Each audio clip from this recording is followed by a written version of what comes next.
দার্জিলিং এর ক্ষেত্রে মোট আসন সংখ্যা 5টি। 21 সালের যে বিধানসভা নির্বাচন হয়েছিল তাতে বিজেপির ঝুলিতেই গিয়েছিল 5টি আসন। লোকসভা নির্বাচনে বিধানসভাওয়ারি ফলাফল 2024 এর ক্ষেত্রেও সেই সেম ফলাফল বজায় ছিল। 25 সালের মার্চ মাসে আমরা যে ওপিনিয়ন পোল করি তাতে কিন্তু দেখা যায় বিজেপিরই 5টি আসনের সম্ভাবনা রয়েছে এবং 26 সালের জানুয়ারি মাসে সেই একই ট্রেন্ড রয়েছে। এবার দেখি 26 সালের ফেব্রুয়ারি বর্তমান যে সমীক্ষা তাতেও কিন্তু সেই সেম রেজাল্ট আসছে। সিদ্ধার্থ, নর্থ বেঙ্গলে বিজেপির অবস্থানটা ভালো এবং 2021-এ রেজাল্টে সেটা দেখা গেছিল। তারপরে যেটা হলো আস্তে আস্তে তৃণমূল সেই জায়গাটা অবস্থানটা একটু ভালো করতে শুরু করছে, যেটা সমীক্ষা তো আমরা অনেক জায়গাতে দেখছি। কিন্তু দেখো মানে উত্তরবঙ্গের যেটা আপার পার্ট অর্থাৎ দার্জিলিং এর দিকগুলোতে সেই জায়গাটায় কিন্তু এখনো পর্যন্ত বিজেপির হাতেই রাজটা রয়ে গেছে।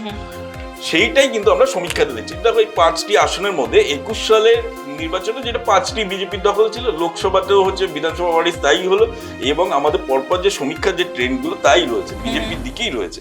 এবং লাস্ট যে হলো আমাদের রিসেন্ট যে ফেব্রুয়ারির যে সমীক্ষাটা তাতেও কিন্তু এই ট্রেন্ডটাই অব্যাহত রয়েছে।